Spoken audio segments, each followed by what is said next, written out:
Innal hamdalillah nahmaduhu wa nasta'inuhu wa nastaghfiruhu wa natubu ilaihi wa na'udzu billahi min shururi anfusina wa min sayyiati a'malina may yahdihillahu fala mudilla lahu wa may yudlil fala hadiyalah. Wa asyhadu an la ilaha illallah wahdahu la syarika lah wa asyhadu anna Muhammadan abduhu wa rasuluhu la nabiyya ba'dah. Ya ayyuhalladzina amanu taqullaha haqqa tuqatih wa la tamutunna illa wa antum muslimun. يا أيها الناس اتقوا ربكم الذي خلقكم من نفس واحدة وخلق منها زوجها وبث منهما رجالا كثيرا ونساء واتقوا الله الذي تساءلون به والأرحام إن الله كان عليكم رقيبا يا أيها الذين آمنوا اتقوا الله وقولوا قولا سديدا يصلح لكم أعمالكم ويغفر لكم ذنوبكم ومن يطع الله ورسوله فقد فاز فوزا عظيما أما بعد فإن أصدق الحديث كتاب الله وخير الهدى هدى محمد صلى الله عليه وسلم وشر الأمور محدثاتها وكل محدثة بدعة وكل بدعة ضلالة وكل ضلالة في النار. Hadirin dan hadirat yang dirahmati oleh Allah Subhanahu wa taala, alhamdulillah pada pagi hari ini kita diperkenankan oleh Allah Subhanahu wa taala untuk bermajelis, berkumpul dalam rangka saling mengingatkan untuk menambahkan kedekatan kita kepada Allah Subhanahu wa taala. Semoga Allah menerima amal kebajikan kita di sisinya. Salawat dan salam tercurahkan selalu kepada junjungan kita Nabi Muhammad sallallahu alaihi wasallam dan juga kepada keluarganya serta seluruh sahabat beliau tanpa terkecuali. Sebagaimana dijelaskan oleh para ulama bahwasanya di sana ada namanya arkanul ibadah al-qalbiyah, rukun-rukun ibadah hati. Rukun-rukun ibadah hati yaitu ada 3 perkara. Al-mahabbah, rasa cinta kepada Allah Subhanahu wa taala, al-khauf, yaitu rasa takut kepada Allah Subhanahu wa taala, dan ar-raja, berharap kepada Allah Subhanahu wa taala. Seorang tatkala beribadah kepada Allah, maka dia menghadirkan 3 perkara ini bersamaan dalam hatinya. Ya, barang siapa yang beribadah kepada Allah hanya menghadirkan rasa khauf, kata para salaf, maka dia adalah khawarij, ya. Hanya menghadirkan khauf saja, rasa takut kepada Allah Subhanahu wa taala. Sebaliknya barang siapa yang beribadah kepada Allah Subhanahu wa taala hanya menghadirkan roja, pengharapan saja, maka dia murji'ah. Dan barang siapa yang tatkala beribadah kepada Allah hanya menghadirkan cinta saja tanpa ada roja, tanpa ada khauf, maka dia zindiq.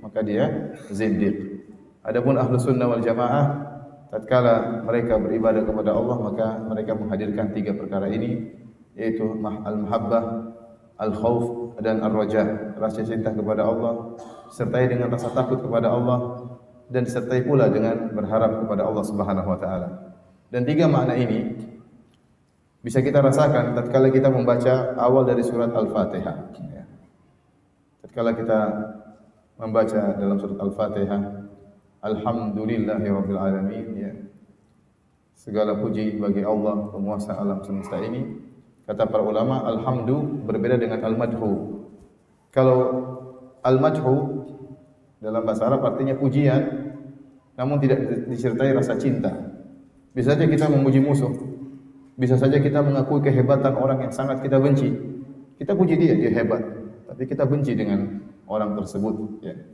Pujian tidak harus disertai dengan kecintaan. Tetapi kalau alhamdu itu adalah pujian yang disertai dengan rasa cinta.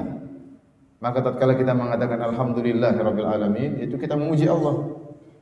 Kita memuji, segala puji bagi Allah Subhanahu wa taala disertai rasa cinta kepada Allah Subhanahu wa taala karena agungnya sifat-sifatnya dan karena begitu luas karunia dan kebaikannya, ya.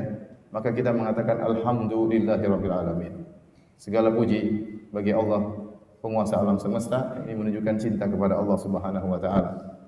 Kemudian kita mengatakan Ar-Rahmanir Rahim. Ya, Maha Pengasih lagi Maha Penyayang. Kalau kita mengingat rahmat Allah yang begitu luas dan bahwasanya sebagaimana sabda Nabi sallallahu alaihi wasallam, "Allahu arhamu bi ibadihi min hadhihi bi waladiha." Allah lebih sayang kepada hamba-hambanya daripada seorang ibu terhadap anaknya. Maka kita timbul dalam diri kita rasa penuh pengharapan kepada Allah Subhanahu wa taala. Dan kalau kita mengetahui betapa luas rahmat Allah Subhanahu wa taala, bahwasanya Allah lebih cinta kepada hamba-hambanya daripada seorang ibu terhadap anak. Ya, kita tahu bagaimana perasaan kasih sayang kita sebagai orang tua terhadap anaknya, ya. Apalagi istri kita, ya, ibunya terhadap sang anak itu cintanya luar biasa. Ternyata Allah lebih cinta kepada hamba-hambanya daripada seorang ibu terhadap anaknya. Dan ini menumbuhkan rasa pengharapan yang luar biasa. Kemudian tatkala kita membaca Maliki Yaumiddin yang menguasai hari pembalasan, ya, maka akan tumbuh dalam diri kita rasa takut yang luar biasa tentang hari pembalasan. Allah mengatakan, ya, Maliki Yaumiddin, raja di hari pembalasan. Tidak ada raja di hari tersebut. Semua orang dibangkitkan dalam kondisi kufatan, oratan, gurlan, buhman. Tidak memakai alas kaki, tidak berpakaian, belum disunat, dan tidak ada harta yang dia bawa. Sedikit pun tidak ada yang dia bawa. Saking tidak ada harta yang dia bawa, baju yang dia pakai pun tidak dia bawa. Tidak ada. Ya. Kemudian sendal pun dia datang dalam kondisi tidak memakai sendal, apalagi perdagangannya, apalagi aset-asetnya tidak ada yang dia bawa pada hari tersebut. Semua orang akan menanggalkan jabatannya. Semua akan menanggalkan jabatannya. Para raja akan menanggalkan jabatannya sebagai raja, apalagi yang di bawahnya, apalagi hanya menteri, apalagi hanya bupati, apalagi hanya. Yang ini menumbuhkan rasa takut kepada Allah Subhanahu wa taala. Kata Allah Subhanahu wa taala, ya, "Tsumma ma adraka ma yaumuddin." Kemudian tahukah engkau apa itu hari pembalasan, ya. Hari yang sangat dahsyat. Manusia dikumpulkan pada hari tersebut, ya, sampai-sampai Aisyah radhiyallahu taala anha berkata, "Ya Rasulullah, ar-rijal wan nisa, apakah laki-laki dan wanita dibangkitkan bersamaan? Alaysa yanzuru ba'dhum ila awrati ba'd, bukankah sebagian akan melihat aurat yang lain?" Kata Nabi SAW, "Al-amru asyaddu min an yanzura ba'dhum ila awrati ba'd." Perkaranya lebih dahsyat sehingga seorang tidak akan sempat untuk memikirkan hal tersebut, sehingga tidak akan sempat untuk melihat aurat yang lainnya. Jadi tatkala kita baca Alhamdulillahirabbil alamin Ar-Rahmanir Rahim Maliki Yaumiddin, sudah terkumpulkan dalam diri kita tiga rukun ibadah tersebut, yaitu al-mahabbah, rasa cinta kepada Allah Subhanahu wa taala, kemudian ar-raja, ya, pengharapan kepada Allah Subhanahu wa taala, al-khauf, rasa takut kepada Allah Subhanahu wa taala, ya. Makanya tidak boleh seorang hanya, ya, rahmat, tidak takut kepada Allah. Kata Allah Subhanahu wa taala, "Wa may yaqnatu afa aminu makrallah fala ya'manu makrallahi illa al-qaumul khasirun." Apakah mereka merasa aman dari makar Allah? Dan tidak ada merasa aman dari makar Allah kecuali orang-orang yang merugi. Ya, hanya mengedepankan harapan, tidak rasa takut, maka mereka orang yang merugi. Sebaliknya orang yang takut, tidak ada harapan kepada Allah juga dicela oleh Allah Subhanahu wa taala. Wa may yaqnatu min rahmati rabbih illa dhallun. Dan tidak ada yang berputus asa dari rahmat Allah kecuali orang-orang yang sesat, ya. Tapi seharusnya kita kumpulkan tiga perkara tersebut, ya. Hadirin dan hadirat yang dirahmati oleh Allah Subhanahu wa taala, pada kesempatan pagi hari ini yang akan kita bahas adalah tentang ayat-ayat yang paling memberi harapan kepada orang yang melakukan dosa, ya. Jadi pada kesempatan kali ini kita sedang membahas tentang sisi ar-raja, ya. Tentunya pada kesempatan yang lain tentunya kita harus juga membahas tentang al-khauf dan juga al-mahabbah. Namun pada kesempatan kali ini kita khususkan pembahasan tentang ar-raja, bagaimana seorang menumbuhkan pengharapannya kepada Allah Subhanahu wa taala, jangan sampai putus asa dari rahmat Allah Subhanahu wa taala meskipun dia terjerumus dalam kemaksiatan, ya. Namun ingat, ya, maksud dari pembahasan ini bukannya seorang kemudian tatkala bersandar kepada harapan kepada Allah, rahmat Allah, kemudian dia terus bermaksiat, tidak. Tapi agar dia segera kembali kepada Allah. Seperti seorang melakukan dosa, seperti seorang anak yang melakukan dosa dan dia tahu bahwasanya orang tuanya baik, seandainya dia minta maaf pasti dimaafkan. Ya, dia tahu ayahnya baik, dia tahu ibunya baik, tatkala dia terjerumus dalam kesalahan, maka dia mudah untuk kembali kepada orang tuanya untuk minta maaf. Maka demikian pula tatkala kita tahu Allah lebih sayang kepada kita daripada orang tua kita kepada kita, maka kita tatkala terjerumus dalam dosa, dalam kemaksiatan, maka jangan ragu untuk segera kembali kepada Allah Subhanahu wa taala. Ini maksud pembahasan kita, bukan roja yang menjadikan orang akhirnya semakin, ya, harapan yang membuat orang semakin ya, terjerumus dalam kemaksiatan, tidak, tetapi harapan agar dia segera kembali kepada penciptanya yang maha baik, yang maha rahmat.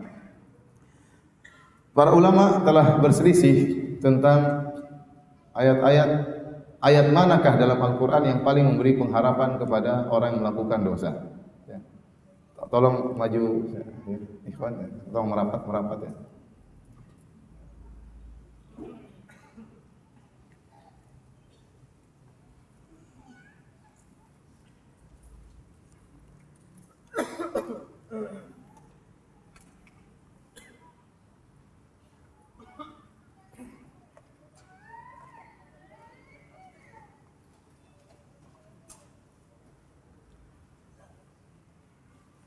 Para ulama rahimahumullah telah berselisih di antara mereka mana ayat dalam Al-Quran yang paling memberi harapan kepada kaum muslimin, kepada kita, terutama orang-orang yang melakukan dosa. Ya. Ada belasan pendapat disampaikan oleh As-Suyuti dalam Al-Itqan fi Ulumil Quran, demikian juga Az-Zarkashi ya, dalam Al-Burhan. Jadi ada belasan pendapat. Kita akan sebutkan sebagian dari pendapat-pendapat tersebut, ayat-ayat tersebut, sambil kita jelaskan secara singkat kenapa ayat-ayat tersebut dianggap sebagai ayat yang paling memberi harapan kepada kita. Kata As-Suyuti rahimahullahu taala dalam kitabnya Al-Itqan, wa qad ikhtulifa fi arja ayatin fil Qur'ani ala bid'ata asyara qaulan. Sungguh telah diperselisihkan, yaitu di kalangan para ulama, tentang mana arja ayat yang paling memberi pengharapan dalam Al-Quran. Ada belasan pendapat. Kemudian dia menyebutkan pendapat pertama, pendapat kedua, pendapat ketiga, sampai belasan pendapat. Saya akan menyebutkan beberapa dari pendapat tersebut. Yang pertama, yaitu dalam surat Az-Zumar. Ayat yang Allah Subhanahu wa taala berfirman, "Qul ya ibadiyalladzina asrafu ala anfusihim la taqnatu min rahmatillah innallaha yaghfiru dzunuba jami'an innahu huwal ghafurur rahim." Ya. Dalam surat Az-Zumar ayat berapa itu?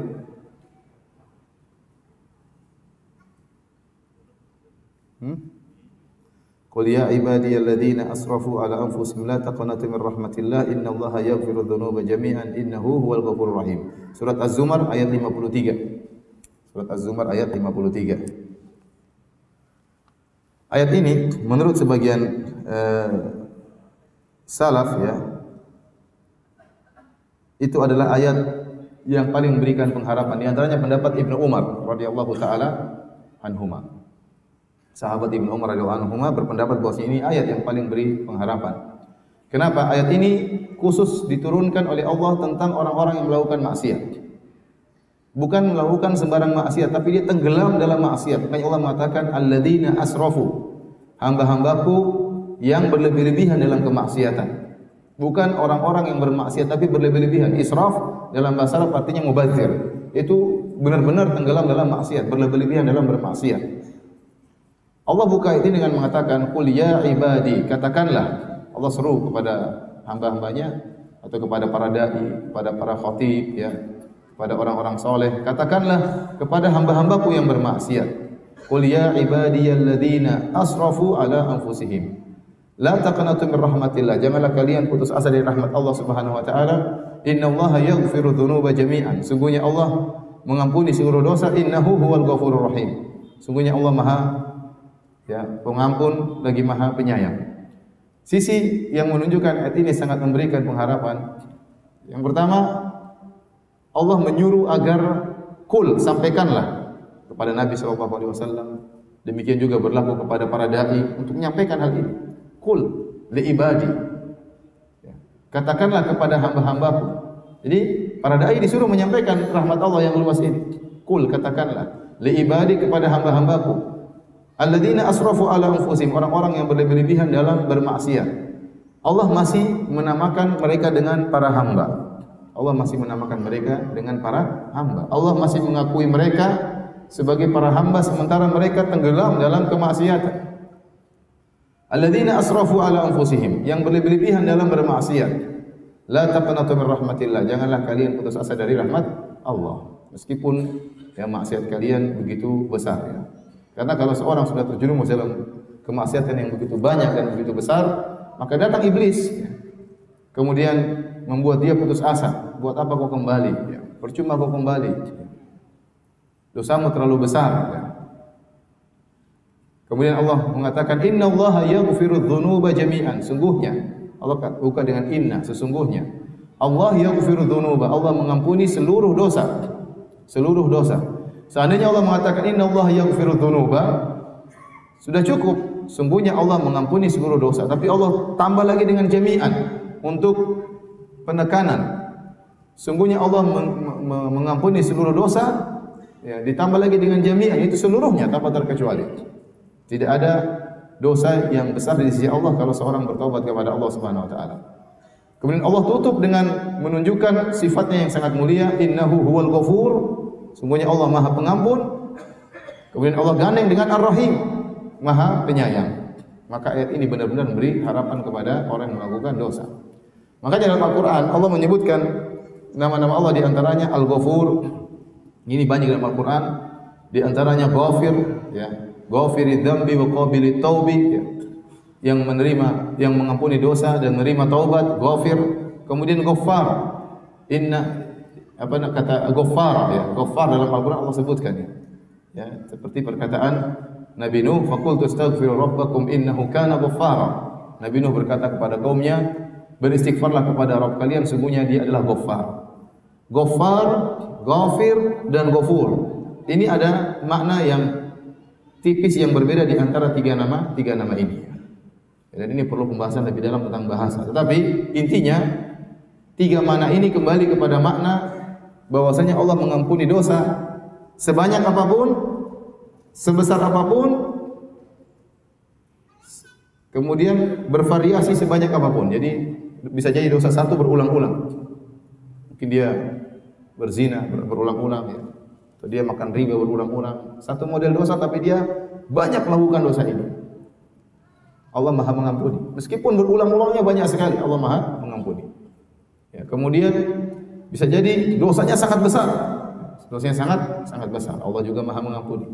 Atau dosanya sangat banyak. Dia begini, dia berzina, dia makan riba, dia membunuh orang, dia merampok orang, dia macam-macam. Ternyata kalau dia bertobat kepada Allah, sebesar apapun dosanya, berulang-ulang dosanya, sebanyak apapun dosanya, Allah Maha mengampuni. Nah, barang siapa membaca ayat ini maka akan buka harapan baginya untuk segera kembali kepada Allah Subhanahu wa taala. Makanya kita tahu kisah tentang seorang yang membunuh 100 nyawa, setelah dia membunuh 99 nyawa, timbul dalam hatinya ingin bertobat ya. Kapan mau tobat? Setelah membunuh berapa? 99 nyawa. Waktu membunuh 80 orang masih belum mau tobat. Bunuh 90 orang masih belum mau taubat. Tetapi Allah ketuk hatinya tatkala dia sudah membunuh 99 nyawa. Tiba-tiba dia ingin bertobat. Dan banyak orang seperti itu. Di puncak-puncak kemaksiatan, di puncak-puncak kerusakan, tahu-tahu terbetik hatinya ingin bertobat kepada Allah Subhanahu wa taala. Maka dia pun mencari orang yang paling alim di atas muka bumi untuk bertanya apakah taubatnya masih bisa diterima. Namun ternyata dia ditunjukkan kepada orang yang paling ahli ibadah. Maka dia pun mendatangi ahli ibadah tersebut dan dia bertanya, saya sudah membunuh 99 orang, apakah saya masih bisa diterima taubatnya? Ahli ibadah ini mengatakan tidak bisa. Ya. Karena ahli ibadah ini dia tidak punya ilmu, ya. Dia rajin beribadah, tapi dia berfatwa dengan perasaan. Ya. Dan banyak sekarang orang berfatwa dengan apa? Perasaannya, tidak pakai ilmu. Akhirnya mengatakan kau tidak bisa diampuni dosamu. Maka dia pun emosi, dia penggal lagi orang ini. Bahaya kalau ada orang tanya-tanya kepada kita ternyata temperamental seperti ini. Tunggu. Bintang haram, ustaz bilang haram, ditonjok ke ustaznya ya.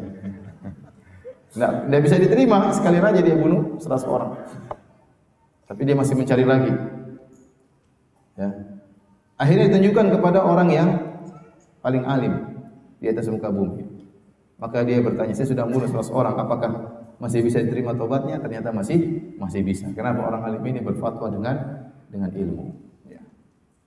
Kenapa? Karena kita lihat ada orang ini sudah 99 orang, masa mau diterima tobatnya? Kalau kita menilai dengan perasaan, sepertinya susah ampuni.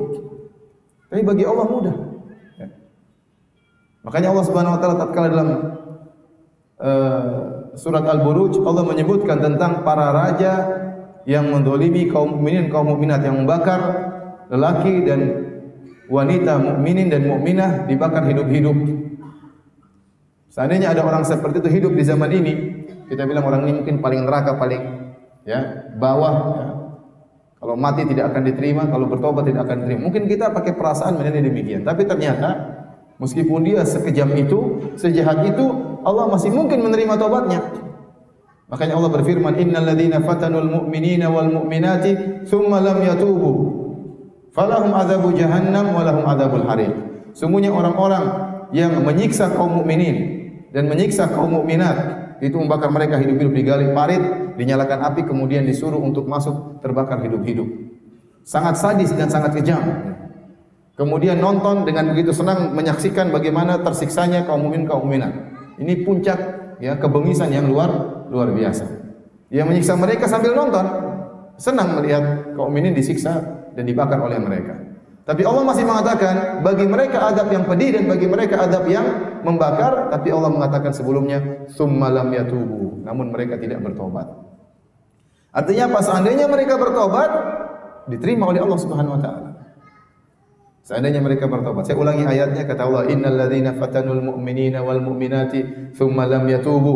Sungguhnya orang-orang yang menyiksa kaum mukminin, kaum mukminat kemudian tidak bertobat, falahum adzabu jahannam wa lahum adzabul hariq. Bagi mereka adab yang pedih dan bagi mereka adab yang membakar. Allah kasih syarat tsumma lam yatubu, kemudian mereka tidak bertobat. Kita bisa pahami seandainya mereka bertobat diterima oleh Allah Subhanahu wa taala. Makanya sebagian salaf waktu membaca ayat ini mengatakan, "Unzuru ila karamillah." Lihatlah bagaimana dermawannya Allah, bagaimana baiknya Allah. Qatalu awliya Allah, mereka telah membunuh wali-wali Allah, membakar wali-wali Allah, tapi Allah masih buka pintu taubat bagi mereka. Orang paling bejat di alam semesta ini siapa? Fir'aun. Fir'aun ngaku sebagai Tuhan, kurang ajarnya luar biasa. Kalau kita misalnya punya perusahaan, kita yang bangun semua perusahaan, tahu-tahu ada anak buah kita ngaku saya pemilik perusahaan ini, kita jengkel atau tidak? Kita jengkel, kurang ajar ini. Jengkel ya.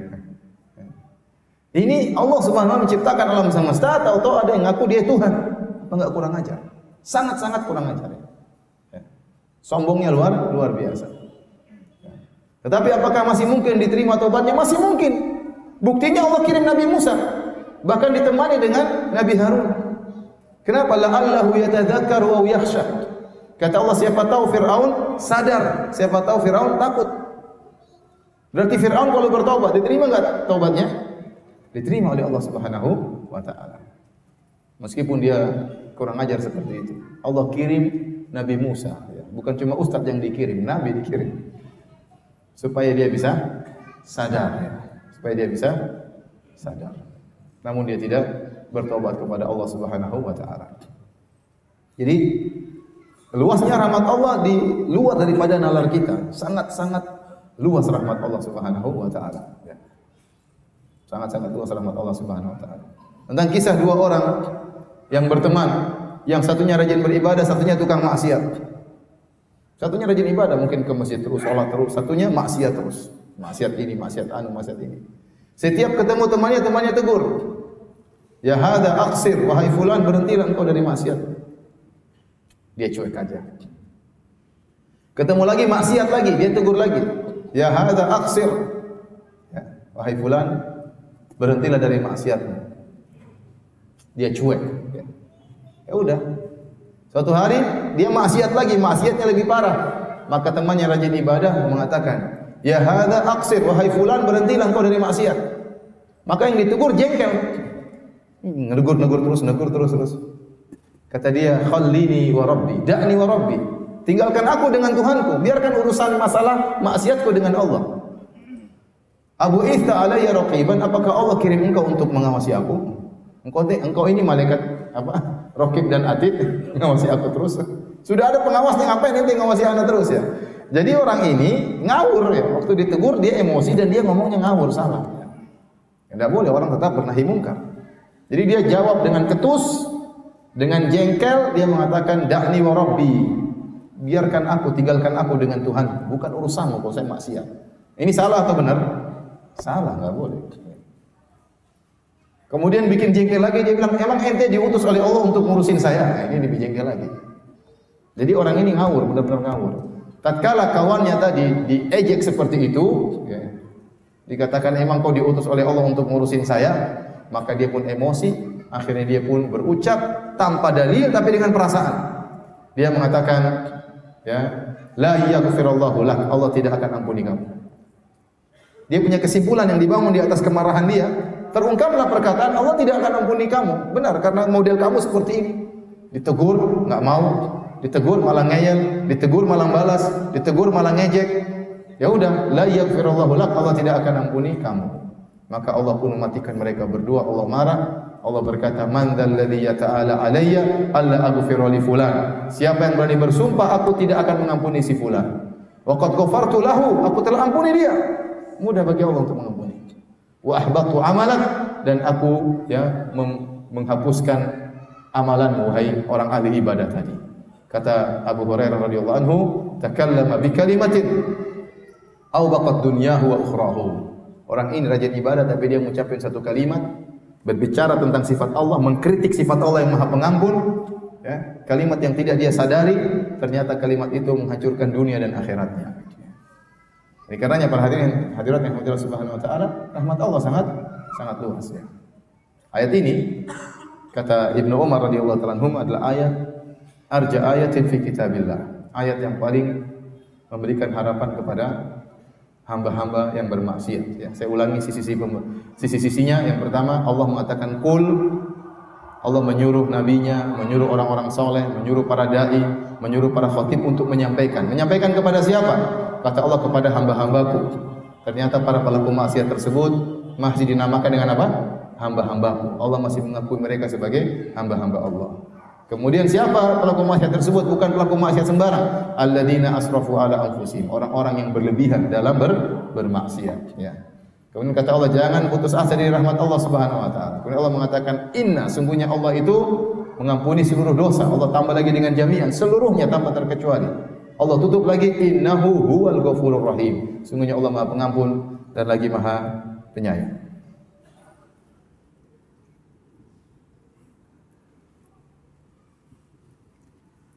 Baik. Di antara ayat yang sangat memberikan harapan kepada para pelaku dosa, yaitu dalam surat Ad-Duha ayat 5. Dalam surat Ad-Duha ayat 5. Kata Allah, walau sawfa yu'tika rabbuka fatarda. Walau sawfa yu'tika rabbuka fatarda. Ya. Yang artinya, ya,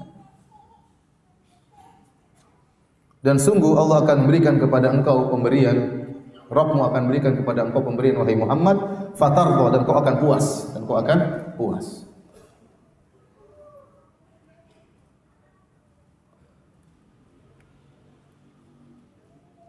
Dan ini pendapat Ali bin Abi Thalib radhiyallahu taala anhu. Diriwayatkan oleh Abi Nuaim dalam Al-Hilyah dari Ali bin Abi Thalib, dia berkata, "Innakum ya ma'syar ahli al-Iraq taqulun arja ayatin fil Qur'an qul ya ibadiyalladzina asrafu."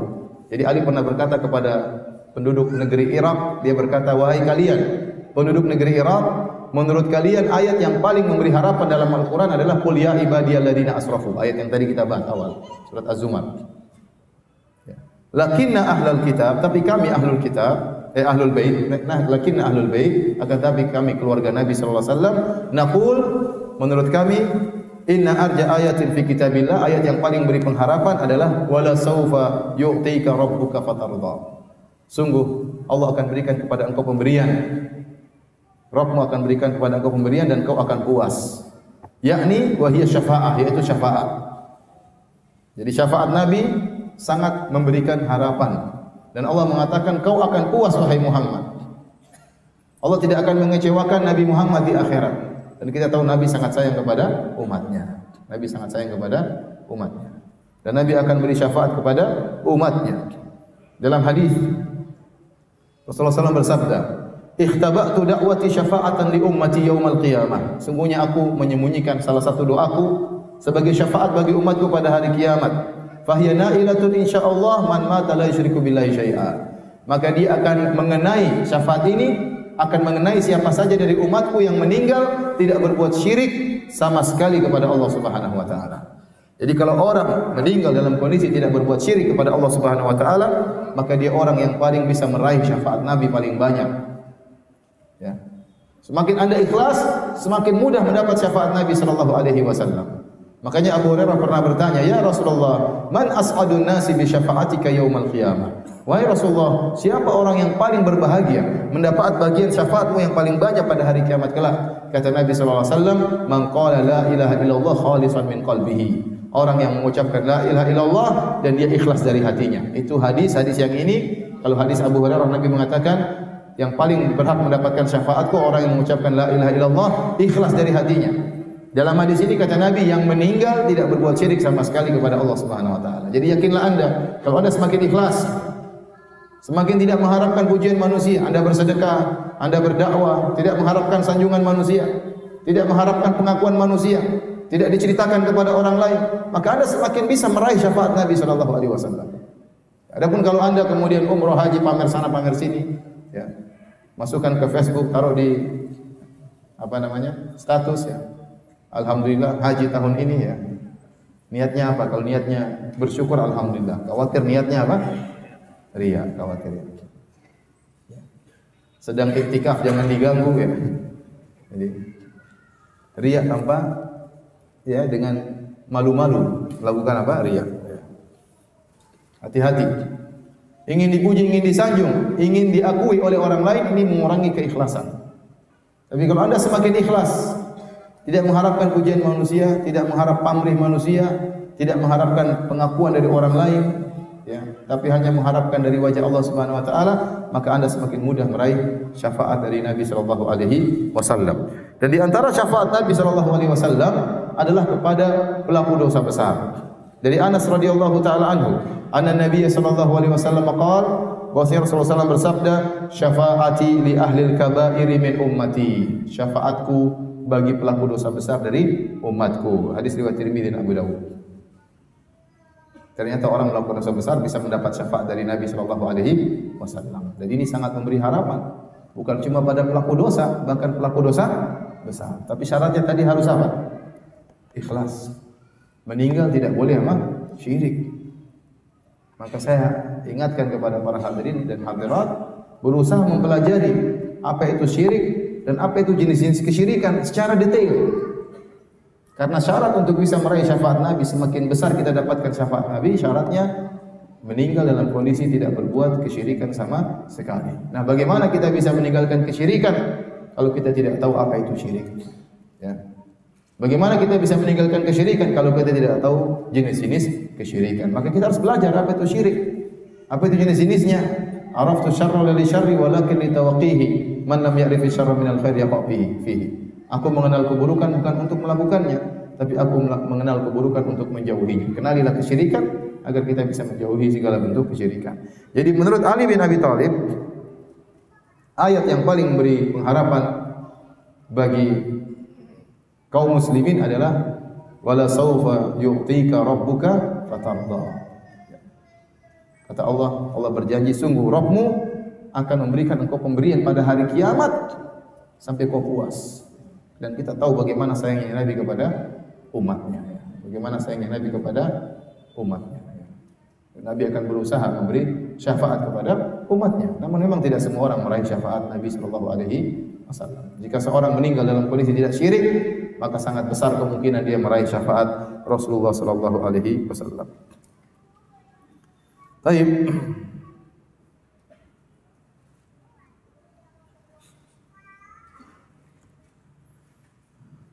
Di antara pendapat yang lain, tadi sudah berapa pendapat? 2 pendapat. Ini khilaf di kalangan para salaf. Kalau tadi pendapat Ibnu Umar, kemudian yang pendapat kedua adalah pendapat Ali bin Abi Thalib. Ayat yang berikutnya ini pendapat dari Ali bin Husain.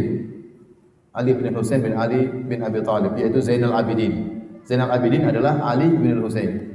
Anaknya Husain namanya Ali bin Husain, dia dikenal dengan Zainul Abidin.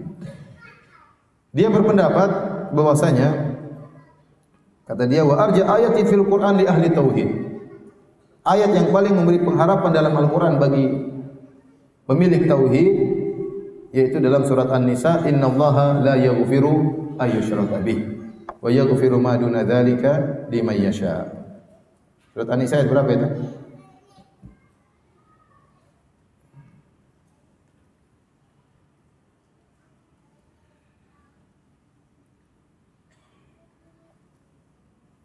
Dalam An-Nisa ayat 48, surat keempat surat An-Nisa ayat 48 dan ayat 116 dan ayat 116.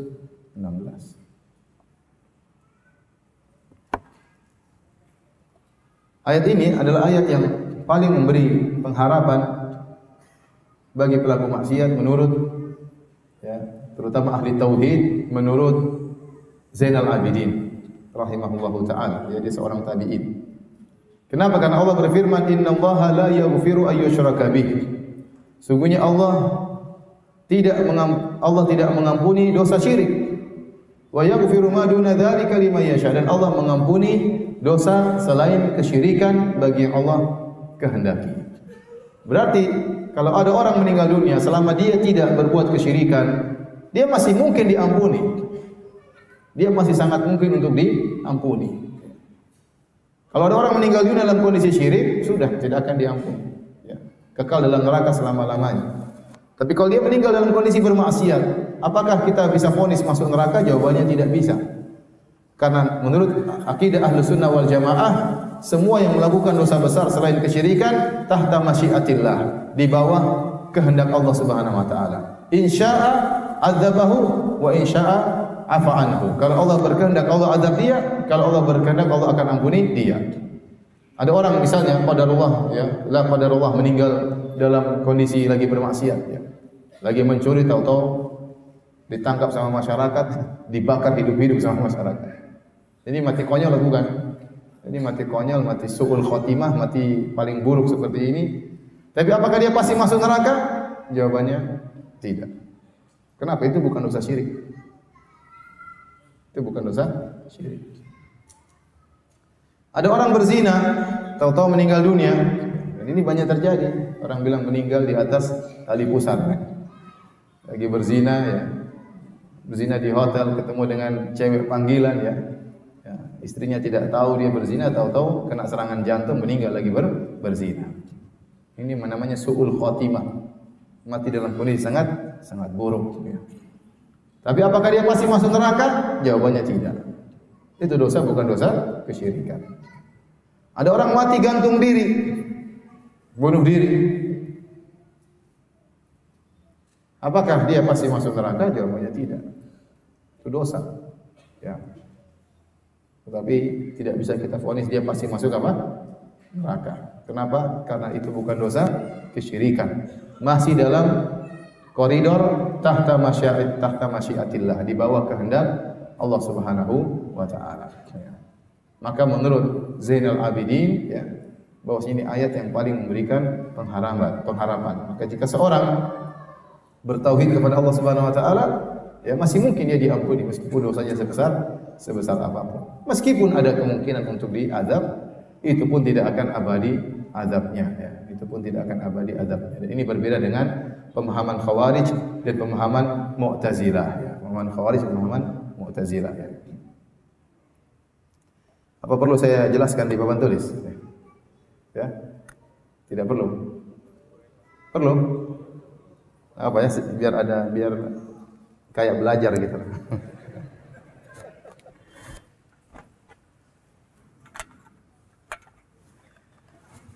Jadi Allah Subhanahu wa taala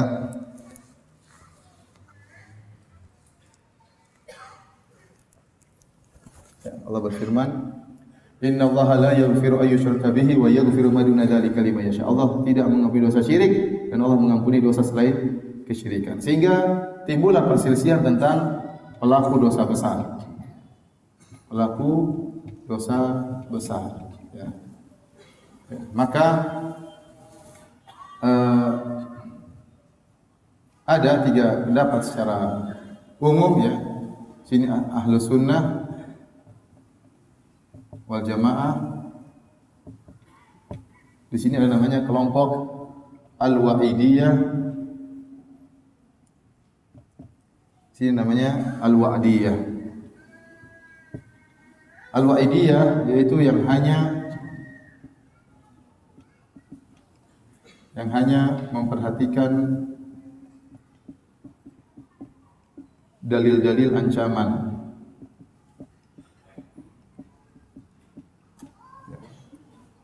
Kemudian Al-Wa'diyah yang hanya memperhatikan dalil-dalil harapan, janji Allah. Al-Wa'd artinya janji, maksudnya harapan. Ahlus Sunnah wal Jamaah memperhatikan keduanya, memperhatikan ya al-wa'du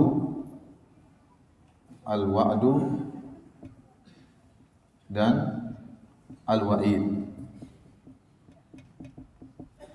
Al-wa'du artinya harapan, yaitu janji Allah. Al-wa'id artinya ancaman. Sehingga al-wa'idiyah ada dua model. Ada namanya al-khawarij, ada namanya al-mu'tazilah. Al-wa'diyah disebut yaitu al-murji'ah. Al-murji'ah yang parah mengatakan pelaku dosa besar, mereka mengatakan mukminun kamilul iman. Orang mukmin yang sempurna imannya. Ini murji'ah yang parah. Adapun al-khawarij, mereka mengatakan pelaku dosa besar hukumnya kafir. Adapun mu'tazilah, mereka mengatakan hukumnya adalah fi manzilah baina al-manzilatain, yaitu di tengah-tengah antara mukmin dan kafir. Mukmin bukan, kafir bukan. Terus di mana? Di tengah-tengah. Ahlus Sunnah mengatakan pelaku dosa besar adalah mukmin naqisul iman. Orang mukmin imannya kurang.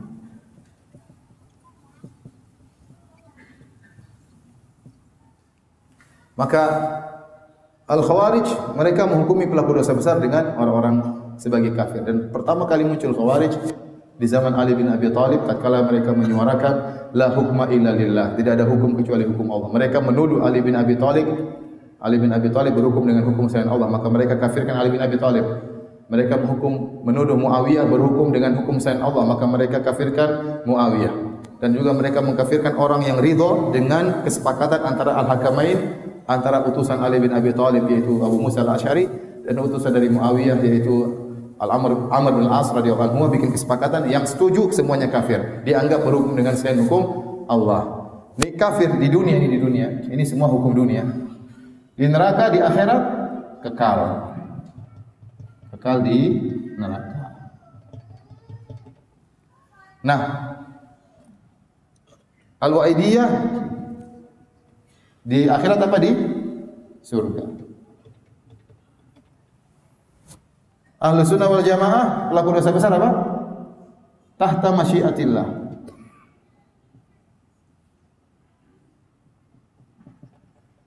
Di bawah kehendak Allah. Ayat yang kita sedang bahas di bawah kehendak Allah, ya. Wa yaghfiru ma duna dzalika liman yasha. Kalau Allah berkehendak Allah ampuni, kalau Allah berkehendak Allah apa? Azab. Paham? Tadi ayatnya apa? Wa yaghfiru ma duna dzalika liman yasha. Inilah maksudnya di bawah kehendak Allah. Di bawah kehendak Allah. Kalau Allah berkehendak Allah azab, kalau Allah berkehendak Allah ampuni. Terserah Allah. Ada orang meninggal minum bir tahu-tahu mati, pasti neraka, kita enggak tahu. Itu urusan Allah Subhanahu wa taala. Bisa jadi Allah masukkan neraka, bisa jadi Allah ampuni. Dia masih mukmin, tapi imannya apa? Kurang. Mu'tazilah kalau Khawarij konsisten, di dunia kafir, di neraka kekal, di akhirat kekal di neraka. Mu'tazilah di dunia katanya bukan kafir, enggak mukmin, enggak apa? Enggak kafir. Terus apa? Tengah-tengah. Terus di akhirat gimana? Kekal juga di neraka. Kata para ulama, Mu'tazilah tidak konsisten. Harusnya di akhirat di tengah-tengah juga, tidak di neraka, tidak di surga harusnya. Diam aja gini ngeliat-ngeliat. Ya kan kalau di dunia tengah-tengah tidak kafir, tidak mukmin, harusnya di akhirat juga tidak di surga, tidak di neraka. Tapi dia tidak konsisten. Dia bilang di akhirat juga kekal di neraka. Sama seperti Khawarij, tetapi nerakanya masih di atas sedikit, masih mending. Tapi sama-sama apa? Kekal.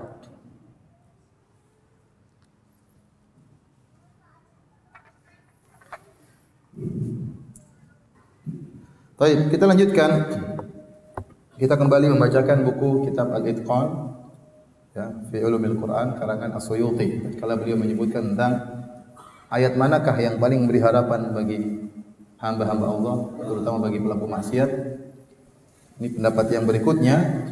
Pendapat berikutnya yaitu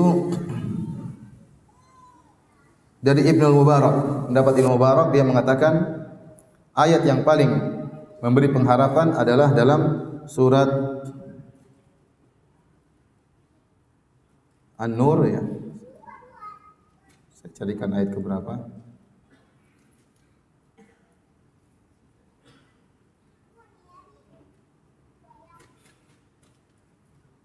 Surat An-Nur ayat 22. Surat An-Nur surat 24 ayat 22.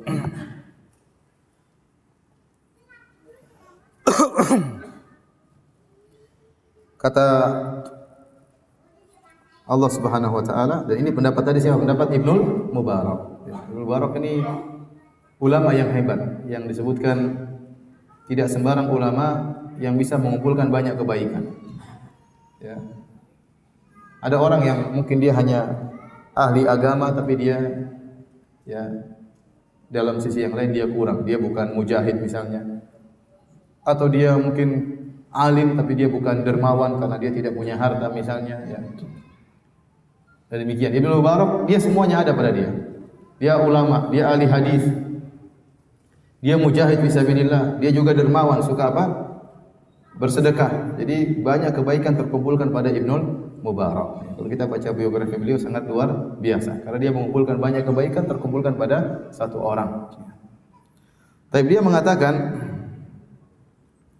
inna arja ayatin fil Quran qauluhu ta'ala. Sungguhnya ayat yang paling memberi harapan dalam Al-Quran adalah firman Allah dalam surat An-Nur ayat 22, wa la ya'tali ulul fadli minkum was-sa'ati ayyu'tu ulil qurba wal masakin wal muhajirin fi sabilillah wal ya'fu wal yasfahu ala tuhibbuna ayyaghfirallahu lakum.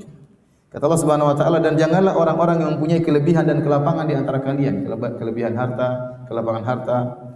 Janganlah dia bersumpah, janganlah mereka bersumpah bahwa mereka tidak akan memberikan bantuan kepada kerabatnya, kepada orang-orang miskin dan kepada orang-orang berhijrah di jalan Allah.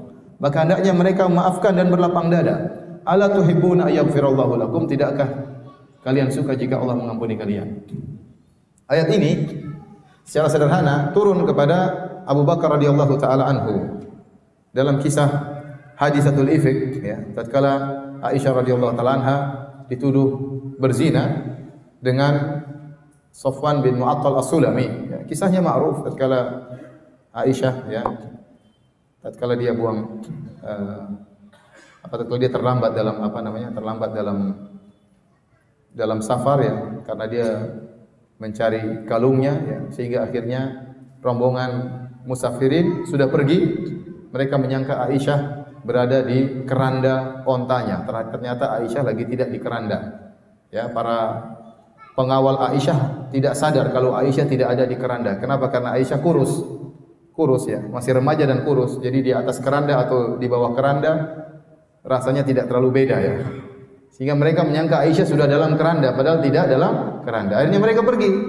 Waktu mereka pergi ternyata Aisyah balik ke tempat tersebut, orang-orang sudah tidak ada. Akhirnya dia pun menunggu di situ sampai pagi. Akhirnya ditemuilah oleh Sofwan bin Mu'attal As-Sulami yang dia memang bertugas di bagian belakang barisan. Kalau siapa tahu ada barang yang tertinggal, maka di pagi hari dia ketemu dengan Aisyah. Akhirnya dia pun naikkan Aisyah di atas ontanya, kemudian dia tuntun Aisyah masuk ke kota Madinah di siang hari. Waktu Aisyah masuk dengan laki-laki lain, bukan dengan suaminya Nabi SAW di tengah kota Madinah, maka orang munafik akhirnya menuduh Aisyah berzina dengan Sofwan bin Mu'attal As-Sulami. Dan ini berlangsung sampai 1 bulan. Nabi pun bingung, Nabi tidak tahu ilmu gaib, Nabi tidak tahu apa yang terjadi sungguhnya. Sampai Allah turunkan ayat. Sehingga orang-orang munafik memprovokasi, ya, menyebarkan berita dusta bahwasanya Aisyah berzina dengan Sofwan bin Mu'attal As-Sulami, sampai akhirnya sebagian para sahabat terprovokasi. Di antaranya adalah Mistah radhiyallahu ta'ala anhu. Mistah ini orang mulia, sahabat mulia, dan dia adalah kerabatnya Abu Bakar radhiyallahu anhu, kerabatnya Aisyah. Selama ini dia miskin dan selama ini Abu Bakar yang memberi nafkah kepada dia. Abu Bakar memberi nafkah kepada dia. Ternyata kalau bahasa kita, air susu dibalas dengan air tuba. Selama ini Abu Bakar berbuat baik kepada Mistah, memberikan bantuan. Ternyata Mistah ikut-ikut mencela Aisyah. Dan Aisyah anaknya Abu Bakar. Ya Abu Bakar ya wajar kalau dia marah. Ya, selama ini saya baikin kamu, kok kamu harusnya bela putri saya, malah ikut-ikutan mencela putri saya, menuduh putri saya sebagai melakukan zina. Maka setelah sebulan kira-kira, akhirnya turun ayat dalam surat An-Nur, ya, 10 ayat atau lebih membela Aisyah radhiyallahu taala anha. Ternyata Aisyah bersih, ya, dibela langsung oleh Allah Subhanahu wa taala. Dari atas langit yang 7 Allah bela Aisyah radhiyallahu taala anha. Kemudian akhirnya Abu Bakar marah, dia mengatakan, demi Allah saya tidak mau kasih lagi nafkah kepada Mistah. Jadi Abu Bakar marah. Waktu Abu Bakar marah, tidak memberi, ya karena dia tahu Mistah keliru. Ternyata selama ini nuduh Aisyah berzina, ternyata keliru. Allah bela malah. Ya, sebagai hukuman dia tidak memberi nafkah lagi kepada Mistah. Maka Allah tegur Abu Bakar dalam surat ini. Kata Allah, wala ya'tali ulul fadli minkum was-sa'ati an yu'tu ulil qurba wal masakin wal muhajirin fi sabilillah. Janganlah orang yang memiliki kelebihan harta, memiliki lapangan, bersumpah untuk tidak memberi bantuan kepada karib kerabatnya, itu Mistah. Ya. Kata Allah, wal ya'fu wal yasfahu. Hendaknya mereka, yaitu Abu Bakar radhiyallahu anhu, memaafkan dan berlapang dada.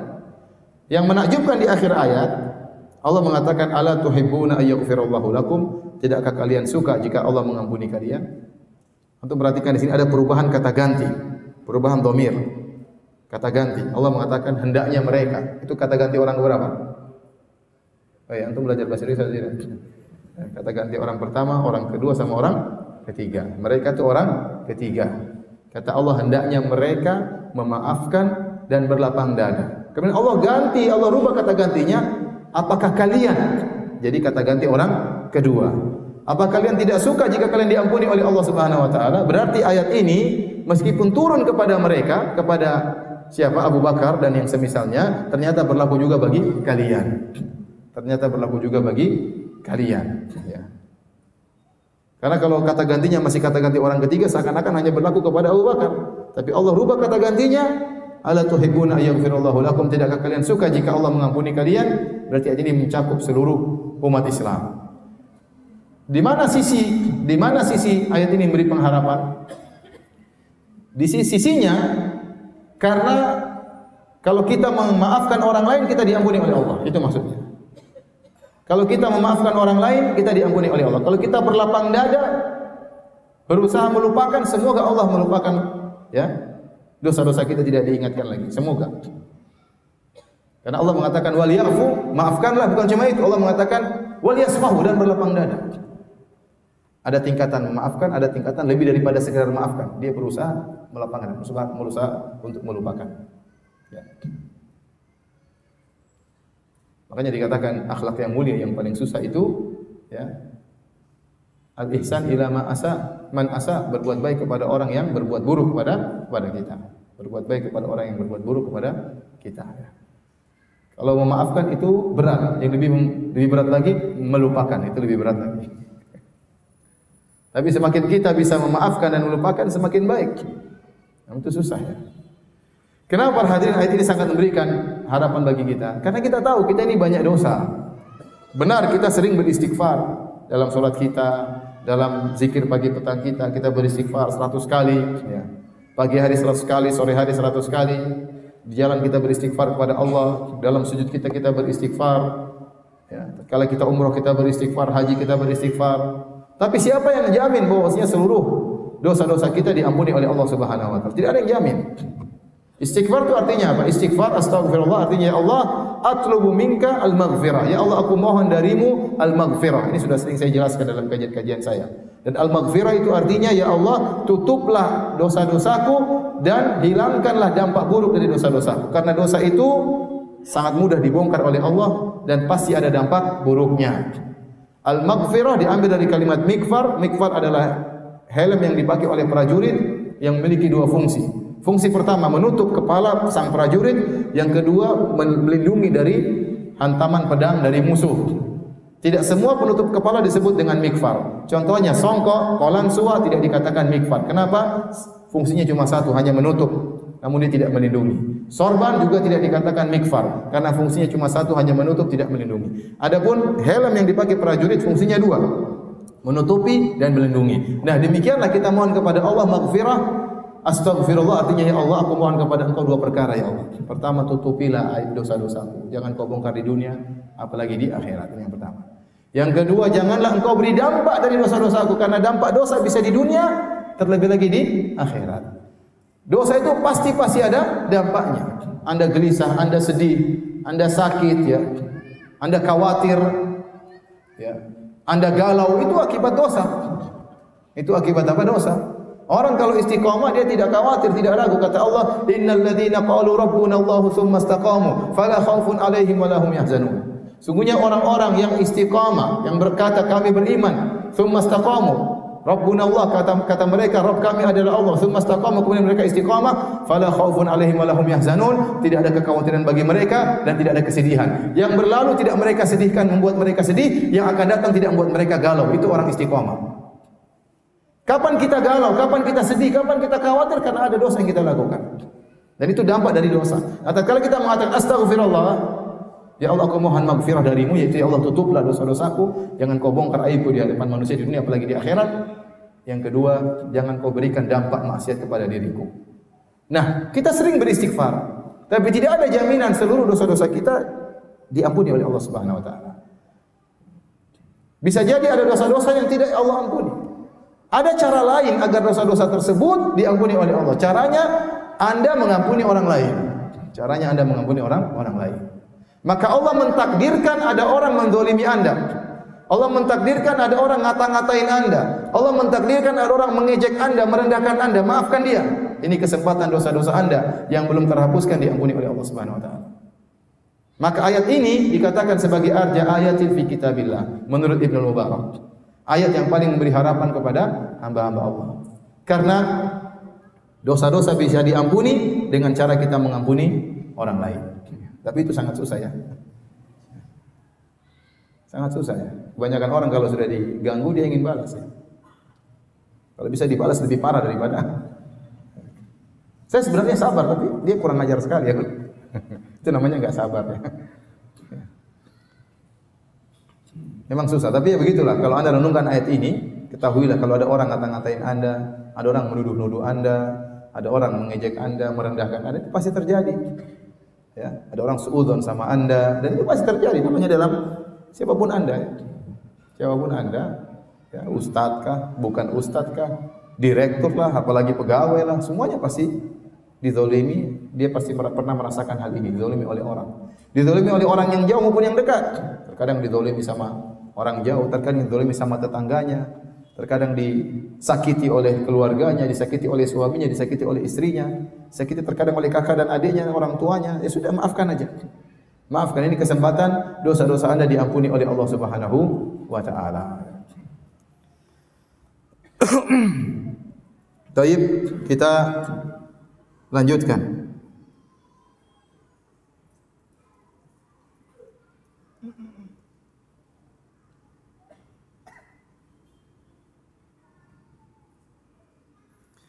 Ayat yang lain yang dikatakan oleh sebagian salaf bahwasanya ayat tersebut sangat memberikan harapan kepada Allah Subhanahu wa taala, yaitu dalam surat At-Taubah ayat 102. Dalam surat At-Taubah ayat 102 Allah Subhanahu wa taala berfirman, wa akharuna i'tarafu bidhunubihim khalatu amalan salihan wa akhara sayyi'a asallahu ayatuba alaihim innallaha ghafurur rahim. Dan ada pula orang-orang lain yang mengaku dosa-dosa mereka. I'tarafu bidhunubihim, mengakui dosa-dosa mereka. Khalatu amalan salihan wa akhara sayyi'ah. Dan mereka mencampurkan antara amal soleh dengan keburukan. Ini kebanyakan kita seperti itu. Yang murni soleh terus ya susah ya. Kebanyakan kita mencampurkan antara amal kebaikan dengan amal keburukan. Asallahu ayatuba alaihim, semoga Allah mengampuni, menerima taubat mereka. Innallaha ghafurur rahim. Semoga Allah menerima taubat mereka dan sesungguhnya Allah Maha Pengampun lagi Maha Penyayang. Ini ayat bercerita tentang suatu kaum yang paling banyak model manusia seperti ini, mencampurkan antara kebaikan dengan apa? Keburukan. Selama Anda mengakui dosa-dosa Anda masih bisa diampuni oleh Allah Subhanahu wa taala. Makanya ayat tersebut dibuka wa akharuna i'tarafu bidzunubihim. Dan ada sekelompok orang yang mereka i'tarafu bidzunubihim. Mereka mengaku bahwasanya mereka hamba-hamba Allah yang penuh dengan dosa.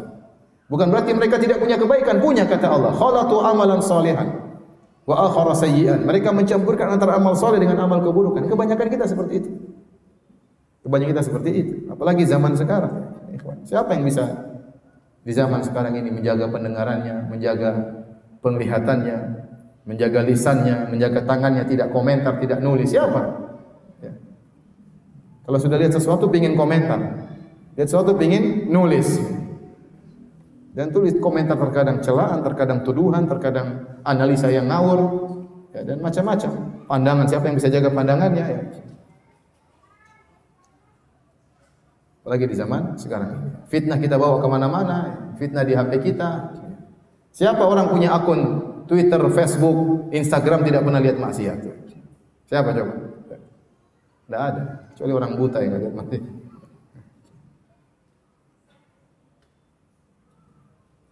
Oleh karenanya, ayat ini sangat beri harapan karena orang model seperti ini selama dia mengakui dosa-dosanya, asallahu ayatuba alaihim, semoga Allah mengampuni mereka. Kemudian kata Allah Subhanahu wa taala, innallaha ghafurur rahim, sesungguhnya Allah Maha Pengampun lagi Maha Penyayang. Ini adalah ayat yang paling berikan pengharapan menurut Abu Utsman An-Nahdi rahimahullahu taala ya. Sezaman dengan Al-Imam Al-Bukhari kalau tidak salah ulama ini, Abu Utsman An-Nahdi rahimahullahu taala.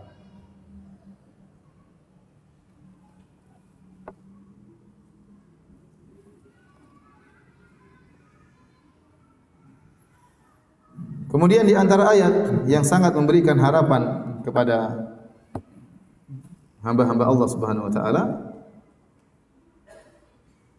adalah pendapat Abu Ja'far An-Nahas, yaitu dalam surat Ar-Ra'd surat 13 ayat 6. Dalam surat 13 ayat 6. Kata Allah Subhanahu wa taala, ya, di akhir ayat kata Allah Subhanahu wa taala, wa inna rabbaka ladzu maghfiratin lin-nasi 'ala dzulmihim wa inna rabbaka lasyadidul iqab. Sungguhnya Tuhanmu benar-benar mempunyai ampunan yang luas bagi manusia meskipun mereka zalim. Wa inna rabbaka ladzu maghfiratin linnas. Sungguhnya Allah Maha Pengampun yang luas, ampunan yang luas kepada manusia meskipun mereka zalim. Ya, meskipun mereka zalim ya. Allah tidak mengatakan sungguhnya Allah memiliki pengampunan yang luas kepada manusia atas kebaikan mereka, tidak. Tapi Allah mengatakan atas kezaliman mereka. Dan Allah tutup ayatnya wa inna rabbaka lasyadidul iqab. Sungguhnya Allah itu azabnya sangat pedih. Azab Allah sangat pedih, tapi ternyata meskipun manusia zalim, Allah memiliki ya ampunan yang sangat luas ya. Maka seorang yang berbuat zalim jangan dia putus asa, karena ayat ini mengatakan Allah memiliki ampunan bagi orang yang berbuat zalim kepada dirinya. Maka masih sangat mungkin diampuni oleh Allah Subhanahu wa taala.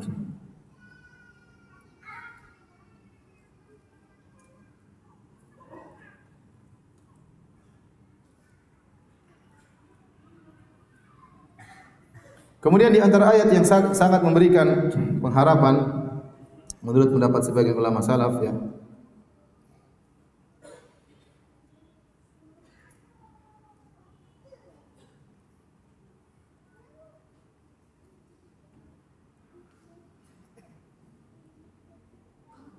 Surat Asy-Syura ayat 30. Surat Asy-Syura ayat 30. Allah Subhanahu wa taala berfirman, Wa ma asabakum min musibatin fa bima kasabat aydikum wa ya'fu an katsir. Apa saja yang menimpa kalian berupa musibah, maka ini akibat ulah perbuatan kalian dan akan mengampuni, dan Allah mengampuni banyak dosa-dosa kalian. Saya ulangi, tidak ada musibah yang menimpa kalian, musibah apapun kecuali akibat ulah kalian. Wa ya'fu an katsir, dan Allah banyak mengampuni dosa-dosa kalian. Ya. Ayat ini dari mana? Menunjukkan ayat yang sangat memberi harapan kepada kita dari dua sisi. Pertama, Allah mengatakan wa ya'fu an katsir. Berarti apa? Berarti banyak dosa-dosa kita yang tidak dianggap oleh Allah Subhanahu wa taala. Taruhlah kita mungkin melakukan dosa 1000, banyak mungkin 300 Allah ampuni, Allah tidak peduli. Berarti sudah harapan yang luar biasa. Paham? Jadi Allah mengatakan ma asabakum min musibatin fa bima kasabat aydikum wa ya'fu an katsir. Ya, betapa banyak dosa-dosa, tidak ada satu musibah pun yang menimpa kalian kecuali akibat ulah perbuatan kalian, dan Allah mengampuni banyak. Jadi banyak dosa-dosa yang Allah ampuni. Allah kasih gratisan begitu saja. Dan Allah sangat baik ya ikhwan. Coba, kurang baiknya apa Rabb kita? Kalau kita melakukan satu perbuatan baik, dipahala 10 kali lipat minimal. Kalau enggak 10 kali lipat, 70 kali lipat. Kalau enggak 700 kali lipat. Kalau enggak adha'afan katsira, berlipat-lipat. Kalau kita maksiat cuma dihitung satu. Kita satu maksiat, dosanya satu. Satu maksiat, dosanya satu. 10 maksiat, dosanya 10. Kalau kebaikan, satu kebaikan bisa jadi dihitung 10 kebaikan, bisa jadi 70 kebaikan, bisa jadi 700 kebaikan, bisa jadi lebih daripada itu. Jadi sudah sangat baik Allah. Jadi malaikat nyatatnya sebenarnya tidak seimbang. Tidak seimbang antara dosa dengan kebaikan. Sudah begitu, kalau kita melakukan kebaikan, dicatat banyak kebaikan, Allah juga banyak yang Allah cuekin, Allah tidak pedulikan, Allah ampuni. Wa ya'fu an katsir. Kemudian sisa dosa yang tidak diampuni oleh Allah ini, sebagiannya Allah segerakan hukuman di dunia, agar kita tidak rasakan di akhirat. Ini sisi kedua. Wa ma asabakum min musibatin fa bima kasabat aydikum. Tidak ada musibah yang menimpa kalian kecuali akibat perbuatan kalian. Makanya tidak ada yang menimpa seorang muslim, apakah kesedihan, gundah gulana, kekhawatiran, sakit, ya, kecelakaan, ya, apa saja yang buat dia sedih, susah, kecuali itu akan mengurangi dosa-dosanya. Ini sebenarnya, ya, ayat ini menurut sebagian ulama adalah memberi harapan kepada kita. Karena kita tahu kita tidak luput dari kesedihan. Terkadang kita gelisah, terkadang kita sakit. Sudah, itu semua mengurangi dosa-dosa kita. Dia tidak tahu, makanya Rasulullah SAW mengatakan la tasubbul humma. Janganlah kalian mencaci maki demam. Kalian tidak tahu demam itu banyak mengurangi dosa-dosa kalian. Seandainya kalian tidak kasih demam, bahaya di akhirat. Tapi jangan minta demam. Tapi kata Nabi, kalau kalian terkena demam, kata Nabi la tasubbul humma. Jangan kalian mencaci maki apa? Demam. Kalian tidak tahu bahwasanya di balik demam itu banyak sekali dosa-dosa kalian yang Allah gugurkan. Banyak yang dosa yang Allah gugurkan. Jadi sebenarnya musibah ayat ini, subhanallah, terkadang kita bingung mana sisi harapannya. Orang dengar ma asabakum musibatin fa bima kasabat aydikum.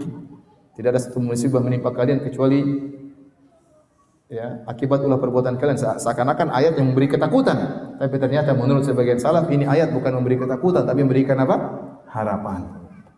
Karena sebagian dosa-dosa kita digugurkan dengan sebagian kesulitan yang kita hadapi tatkala di dunia.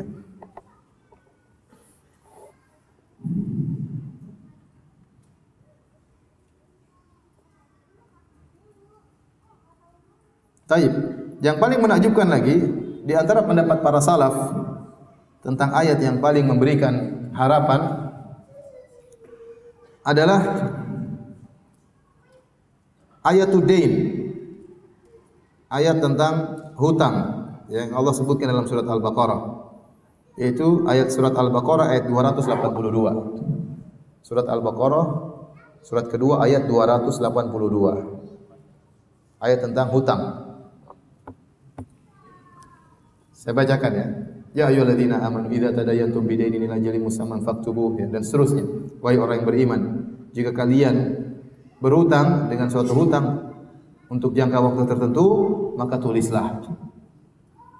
Dan seterusnya, ayatnya panjang. Ayat paling panjang di Al-Quran ayat ini ya. Ini satu halaman tok, satu ayat. Namanya ayatul dain, ayat tentang hutang. Allah suruh nulis ya. Banyak orang kalau ngutang-ngutang tidak nulis ya. Akhirnya merasa tidak berhutang. Ini ayat ini satu halaman tok tentang apa? Tentang hutang. Coba siapa yang cerdas di antara antum sekalian? Saya tahu antum semua cerdas lah. Tapi saya ingin tahu yang paling cerdas. Kok bisa ayat ini dikatakan ayat yang memberi harapan kepada kita? Dari sisi mana? Ada yang tahu? Kalau ayat ampunan jelas beri ampunan. Ayat ini tentang hutang, kenapa dianggap oleh sebagian salaf bahwasanya ayat ini merupakan ayat yang paling beri harapan kepada kita? Dari sisi mana? Ada yang tahu? Saya kasih hadiah. Ya. Karena kalau orang menyelesaikan hutangnya, maka selesai.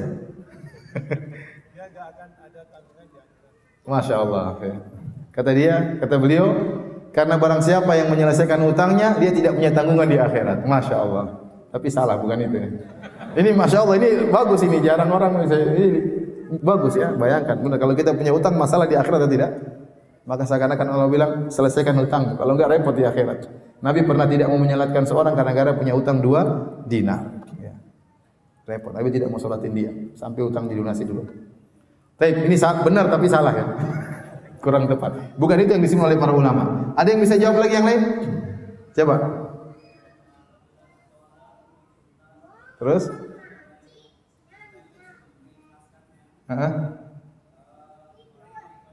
Diampuni dosa-dosanya.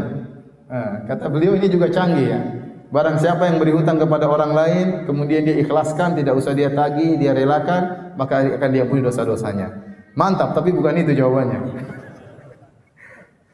Itu juga harapan, tapi bukan itu jawabannya. Ada lagi yang tahu?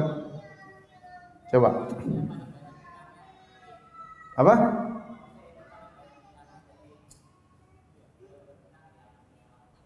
Manusia paling banyak apa? Hutangnya. Saya kurang paham, gimana? Manusia itu pasti punya hutang. Insya Allah Allah ampuni. Siapa bilang?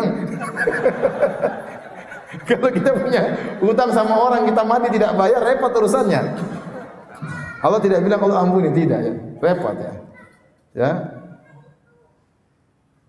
Ya. Saya juga berharap begitu, tapi bukan begitu. Ada lagi yang bisa jawab?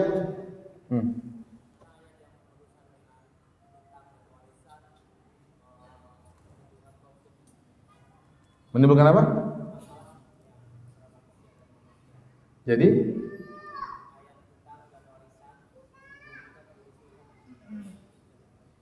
oh, jadi hati-hati begitu maksudnya. Kata beliau, karena ayat utang dan warisan itu bikin masalah banyak di dunia, maka hati-hati. Jadi Allah ingatkan kalian hati-hati supaya selamat di akhirat, jangan sampai terjebak dalam masalah utang piutang. Ini bagus juga sebenarnya, canggih-canggih antum ya. Hebat-hebat tapi salah semua. Dua lagi terus sudah ya.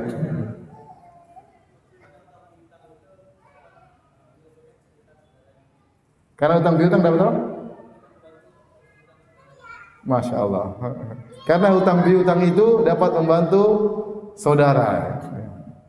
Dan benar hutang piutang itu memang dibangun di atas tolong menolong. Beda dengan perdagangan. Makanya kalau hutang piutang tidak boleh ambil untung. Kalau perdagangan boleh ambil untung, tapi hutang piutang dibangun di atas tolong menolong. Semua yang dibangun di atas tolong menolong tidak boleh ambil untung. Kalau ambil untung namanya riba. Benar hutang piutang membantu saudara, tapi bukan itu jawabannya. Yang terakhir, coba yang terakhir Pak, Pak. Salam warahmatullahi. Ya. Ya.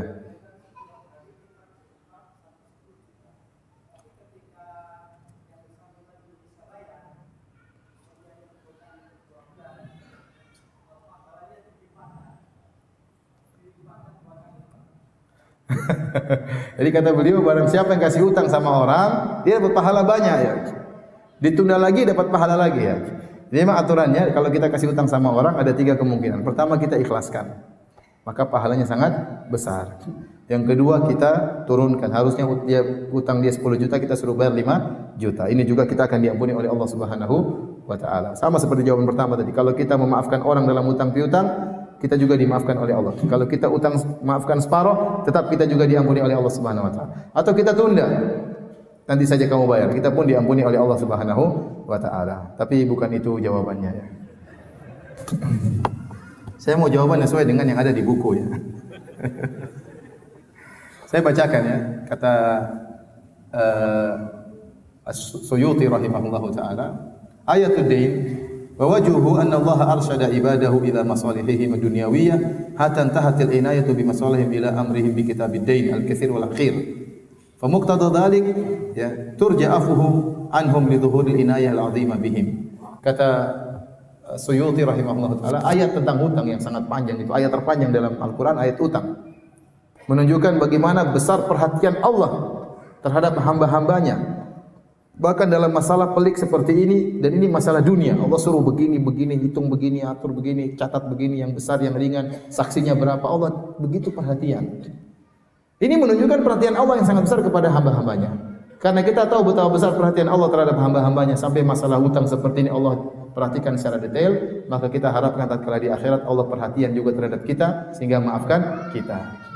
Itu maksudnya. Paham? Sudah. Antum benar semua, cuma saya mau yang seperti ini, paham? Jadi antum salah semua itu. Baik.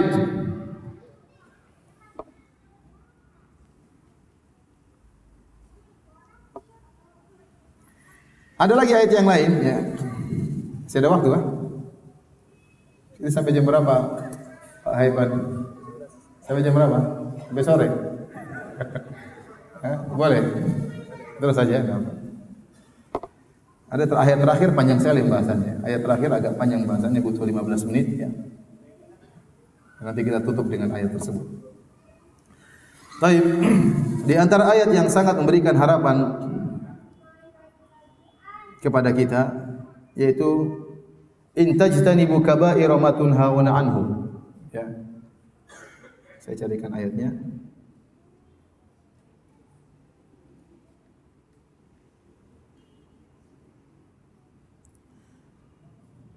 Surat An-Nisa ayat 31.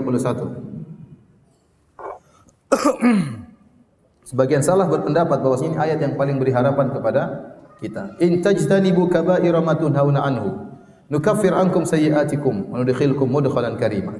Kalau kalian menjauhi dosa-dosa besar yang dilarang bagi kalian, kami akan mengampuni dosa-dosa kalian dan kami akan masukkan kepada kalian ke tempat yang mulia, surga. Jadi Allah di sini mempersyaratkan agar bisa diampuni, cuma menjauhi dosa-dosa besar. Allah tidak mempersyaratkan kemudian kalian minta maaf, tidak ada syarat di dalam ayat ini. Zahir ayat ini tidak ada syarat Anda minta maaf, tidak. Syaratnya in tajtanibu kaba'ira ma tunhauna anhu, kalau kalian menjauhi dosa-dosa besar. Nukaffir ankum sayyi'atikum, kami akan ampuni dosa-dosa kalian. Wa nudkhilukum mudkhalan karima, dan kami akan masukkan kalian ke dalam tempat yang mulia, surga.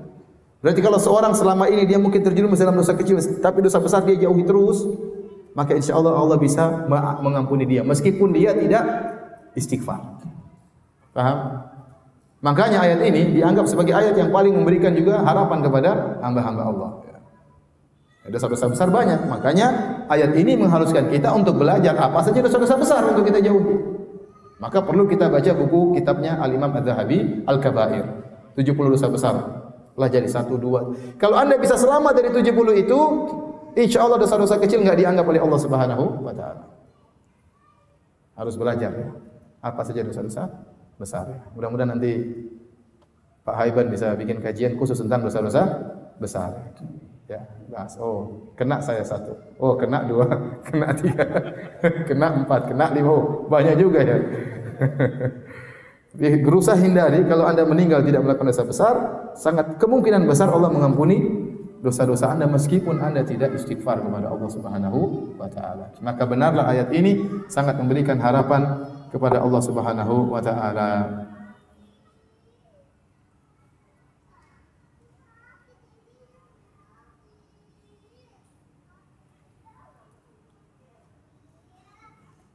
Baik hadirin dan hadirat yang dirahmati Allah Subhanahu wa taala, saya sampaikan aja ayat yang terakhir ya.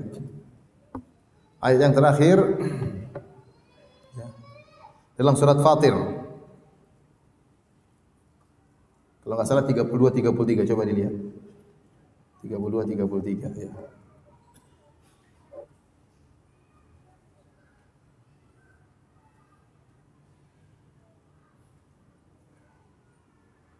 Ya benar.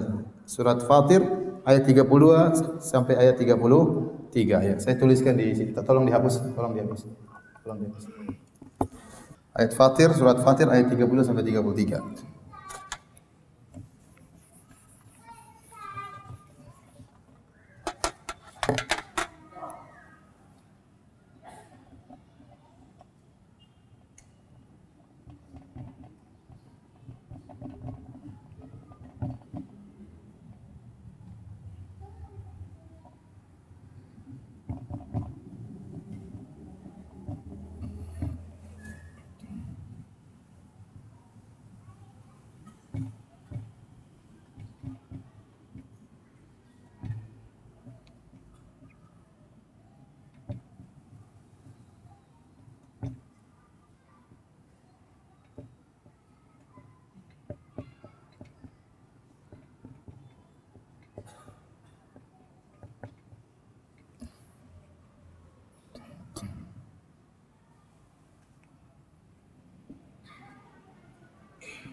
Dan seterusnya ya. Tidak apa-apa kita lanjutkan. Wa qalu alhamdulillahilladzi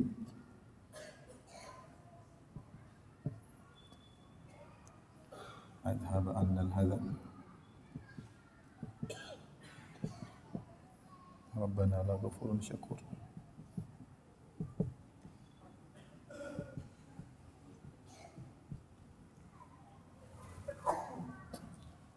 Alladzi ahzana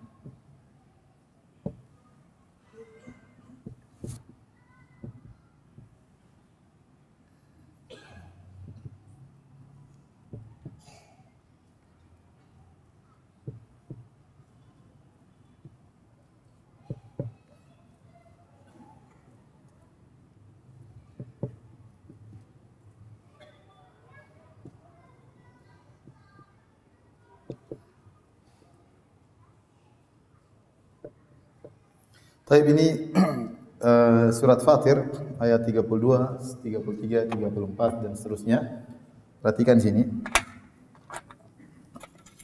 Ayat ini menurut tadi saya katakan siapa Syekh Muhammad Al-Amin Syinqiti dalam kitabnya Adwaul Bayan. Syekh Muhammad Al-Amin Syinqiti gurunya Syekh Al-Abbad Abdul Muhsin Al-Abbad hafizahullah taala. Dia punya buku sangat indah namanya Adwaul Bayan. Itu buku tafsir yang sangat luar biasa ya. Seorang yang punya inayah perhatian terhadap buku tafsir harus baca tafsir dari buku itu karena luar biasa, beliau sangat hebat dalam apa? Menafsirkannya. Jadi Allah berfirman, "Tsumma awrasna." Kemudian saya terjemahkan ya, lalu kami wariskan. Ya. Kami wariskan Alkitab, maksudnya apa? Al-Qur'an. Kepada orang-orang yang kami pilih.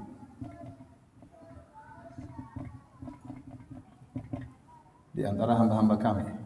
Dari hamba-hamba kami. Di antara mereka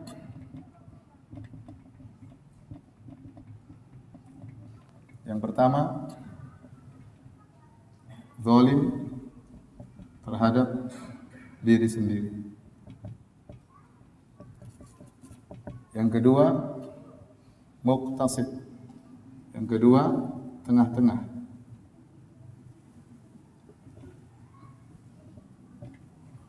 Yang ketiga berlomba dalam kebaikan.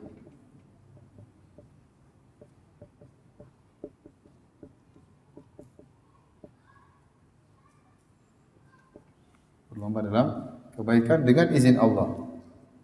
Dengan izin Allah.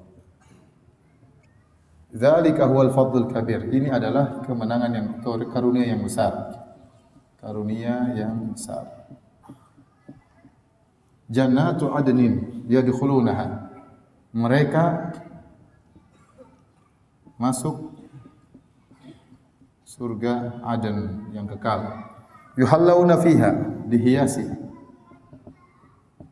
dengan gelang-gelang yang terbuat dari emas dan mutiara. Libasuhum, pakaian mereka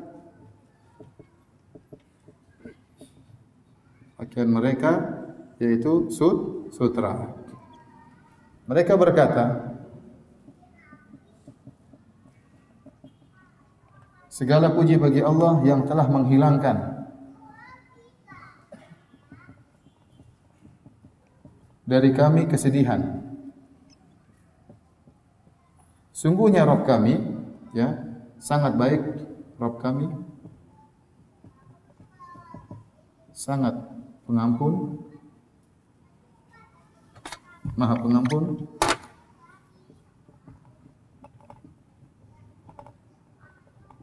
kalau syakur itu artinya apa? Maha membalas, maha berterima kasih. Maksudnya maha membalas apa? Kebaikan. Maha membalas kebaikan.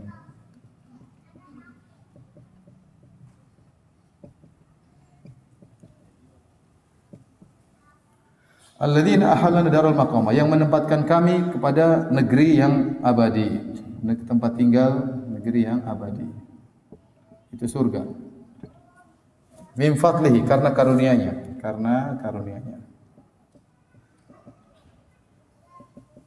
La yamassuna fiha nasab, kami tidak ditimpa, tidak disentuh. Kami tidak disentuh oleh capek. Apa ya? Bukan capek, apa ya? Nanti saya jelaskan. Ya, bolehlah. Letih dan capek sama saja kan? Capek. Baik. Perhatikan sini. Setelah ayat ini Allah mengatakan walladzina kafaru lahum naru jahannam. Ya. La yuqda alaihim fayamutu wa la yukhaffafu anhum min adabiha. Kadzalika najzi kulla kafur. Setelah ayat ini ayat berikutnya Allah mengatakan dan orang-orang kafir, ya, bagi mereka adab yang pedih. Mereka tidak akan dimatikan dalam neraka dan mereka tidak akan dikurangi adab mereka. Demikianlah kami beri balasan kepada orang-orang yang kafir. Sebelumnya Allah bercerita tentang penghuni surga. Setelah Allah mencerita penghuni surga, kemudian Allah bercerita tentang penghuni apa? Neraka. Ayat selanjutnya tentang orang-orang penghuni neraka, ya. Nah, ternyata waktu Allah bercerita tentang penghuni surga, Allah menyebutkan penghuni surga ada 3. Zalim terhadap diri sendirinya, orang yang tengah-tengah, dan yang berlomba dalam kebaikan. Saya bacakan. Kemudian kami wariskan Alkitab kepada orang-orang yang kami pilih. Alkitab kami wariskan maksudnya apa? Kami tahan Al-Quran. Kami tidak berikan kepada orang Yahudi, kami tidak berikan kepada orang Nasrani. Allah tunda sampai untuk orang-orang apa? Islam. Kami wariskan Al-Quran kepada hamba-hamba yang kami pilih. Siapa orang-orang yang dipilih tersebut? Yang Allah pilih Al-Quran buat mereka untuk mereka amalkan dari hamba-hamba Allah. Allah bagi ada 3 orang. Yang pertama zalimun li nafsi, orang zalim terhadap diri sendiri, itu para pendosa. Ini apa? Para pendosa. Yang kedua muqtasid, yang tengah-tengah. Yang ketiga sabiqun bil khairat, yang berlomba dalam kebaikan. Kata para ulama, kita bisa bagi model orang 3. Yang pertama zalim terhadap diri sendiri, itu maksiat, lakukan maksiat, berbuat dosa-dosa, ya. Dia punya kebaikan tapi dia melakukan maksiat. Ada kewajiban yang dia tinggalkan, ada hal-hal yang haram dia kerjakan. Itulah zalim li nafsihi. Yang kedua muqtasid, yang tengah-tengah. Dia itu yang wajib-wajib dia kerjakan, yang haram-haram dia tinggalkan, tapi yang sunnah tidak dia kerjakan, yang makruh dia jalani. Paham? Yang tengah-tengah itu hanya ngerjain yang wajib-wajib. Salat ya 5 waktu aja. Rawatib tidak, salat tahajud tidak, duha tidak, ya, enggaklah pokoknya salat 5 waktu. Yang wajib-wajib dia kerjakan, yang sunnah-sunnah tidak dia kerjakan. Yang haram-haram dia tinggalkan, yang makruh-makruh dia lakukan, tidak ada masalah. Ini namanya orang yang tengah. Yang ketiga, berlomba-lomba dalam kebaikan. Ini yang wajib dia kerjakan. Yang sunnah-sunnah juga dia kerjakan. Yang haram-haram dia tinggalkan, yang makruh-makruh juga dia tinggalkan. Berlomba-lomba dalam kebaikan dengan izin Allah Subhanahu wa taala. Kata Allah, "Dzalikal huwal fadlul kabir." Ini bisa berlomba-lomba dalam kebaikan itu adalah karunia yang besar. Tidak semua orang mendapatkannya. Setelah itu yang menakjubkan di sini, ini yang saya inti ayatnya. Allah mengatakan, "Jannatu adnin yadkhulunaha." Ini yang kata para ulama ada waw di sini. Ya, kata sebagian ulama, "Hukka an yuktab bima il ainain." Kata mereka, waw ini ya, antuktab, dia berhak untuk ditulis dengan dengan air mata. Ya, kenapa? Karena kata Allah mereka masuk surga. Allah mengatakan mereka. Padahal Allah bercerita tentang 3 model orang. Allah tidak mengatakan yang masuk surga cuma yang terakhir, yang apa? Yang semangat dalam berbuat kebaikan atau yang kedua. Tapi kata Allah mereka. Berarti mereka ini termasuk juga di dalam yang ini. Para pendosa. Paham? Para pendosa. Makanya sebagian ulama mengatakan ini waw luar biasa. Namanya wawul jamaah. Yang menunjukkan mereka, dan ini mencakup 3 model orang ini, yang pertama, yang kedua, dan ketiga.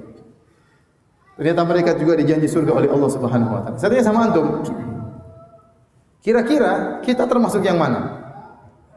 Yang pertama, yang kedua, atau yang ketiga? Kira-kira yang mana? Yang ketiga. Sunnah semua dikerjakan ya.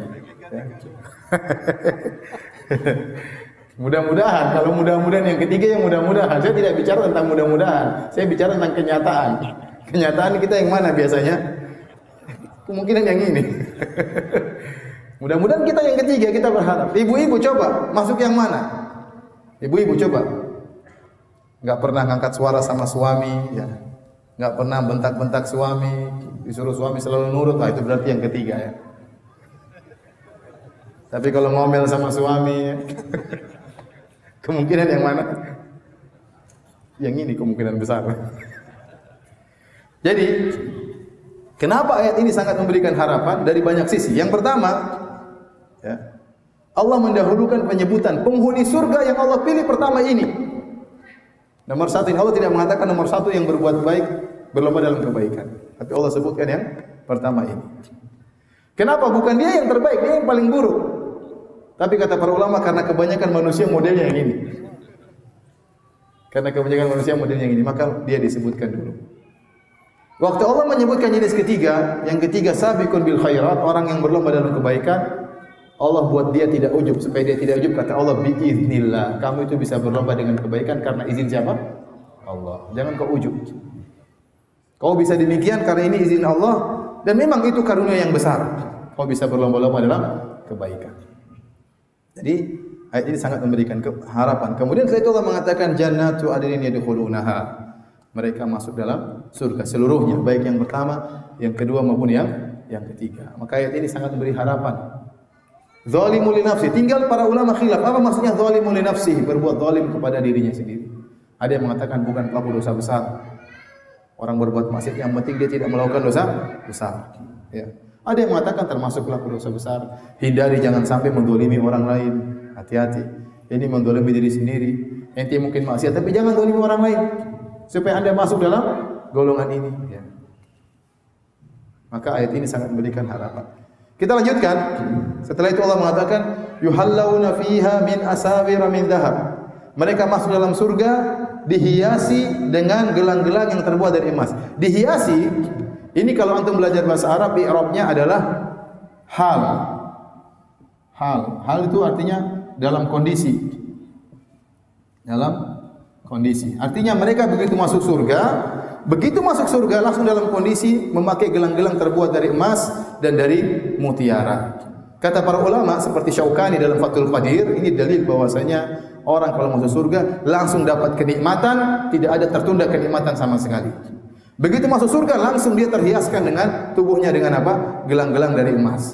Kalau laki-laki di dunia tidak pakai gelang, tidak boleh pakai baju sutra, tidak boleh pakai mutiara dalam tubuhnya, tapi di akhirat dihiasi tubuh mereka dengan apa? Gelang-gelang terbuat dari emas, ya.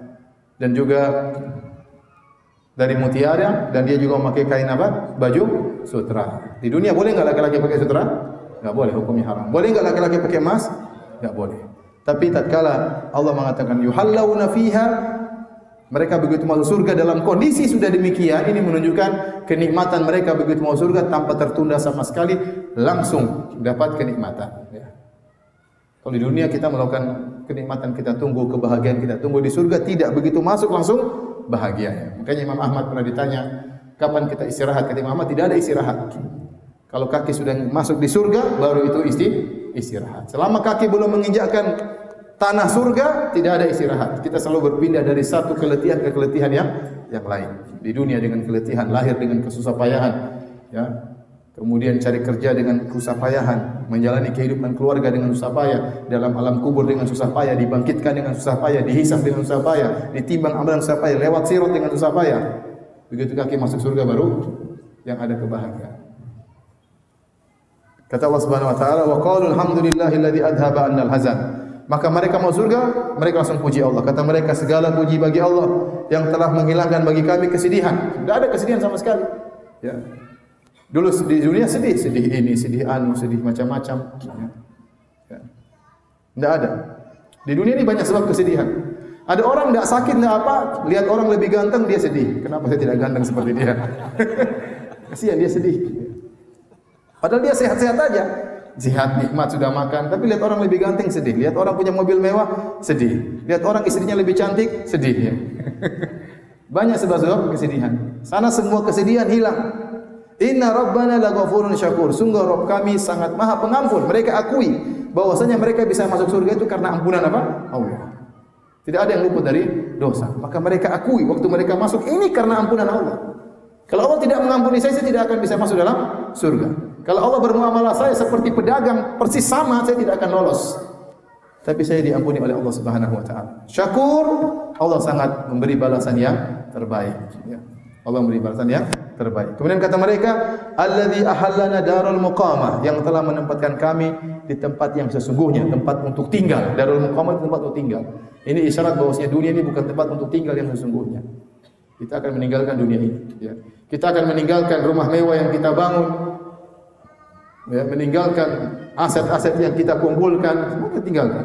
Kita menuju tempat kita yang sesungguhnya, darul muqamah, tempat untuk tinggal. Min fadlihi, karena karunia Allah Subhanahu wa taala. Kemudian kata mereka, la yamassuna fiha nasabun wa la yamassuna fiha lugub. Dan kami tidak ditimpa dengan nasab dan lugub. Apa bedanya nasab dengan lugub? Ada yang tahu? Nasab adalah kesusahan tatkala sedang berbuat, adapun lugub adalah keletihan setelah bekerja. Dua-duanya tidak dialami oleh penghuni surga. Sebagian orang tatkala beraktivitas semangat, tapi setelah saya beraktivitas capek badannya ini, itu namanya lugub. Lugub itu keletihan setelah beraktivitas. Nasab kesusahan tatkala beraktivitas. Dua-duanya tidak ada dalam surga, tidak ada capek. Jadi kalau masuk di surga bermain dengan bidadari tidak ada capeknya. Tidak ada capeknya. Ya, makanya karena tidak ada capek, tidak ada letih, di surga tidak ada tidur. Karena orang tidur itu kalau apa? Capek dan letih. Waktu Nabi SAW ditanya, apakah penghuni surga tidur? Kata Nabi, an-naumu akhul maut. Tidur itu saudaranya kematian. Tidak ada penghuni surga yang tidur. Karena kalau dia tidur, berarti dia off dari kenikmatan. Dan Allah tidak mau penghuni surga ada yang longak-longok gitu, nggak ada kegiatan. Dia selalu dalam kenikmatan, tidak ada stop off, tidak ada sama sekali. Begitu lagi main saya berdiri ngantuk, mas bangun mas, ngantuk, nggak ada. Semangat terus di surga nggak ada. Tatkala beraktivitas semangat, setelah beraktivitas juga tidak ada rasa letihnya. Itulah penghuni surga. Semoga Allah masukkan kita semua dalam surganya, ya, dengan karunia dan ampunannya. Baik, demikian saja para hadirin dan hadirat yang dirahmati Allah Subhanahu wa taala. Kajian kita tentang ayat-ayat yang sangat memberikan harapan pada para pelaku dosa. Kita tutup kafaratul majlis. Subhanallahi wa bihamdihi, asyhadu an la ilaha illa anta, astaghfiruka wa atubu ilaik. Assalamualaikum warahmatullahi wabarakatuh.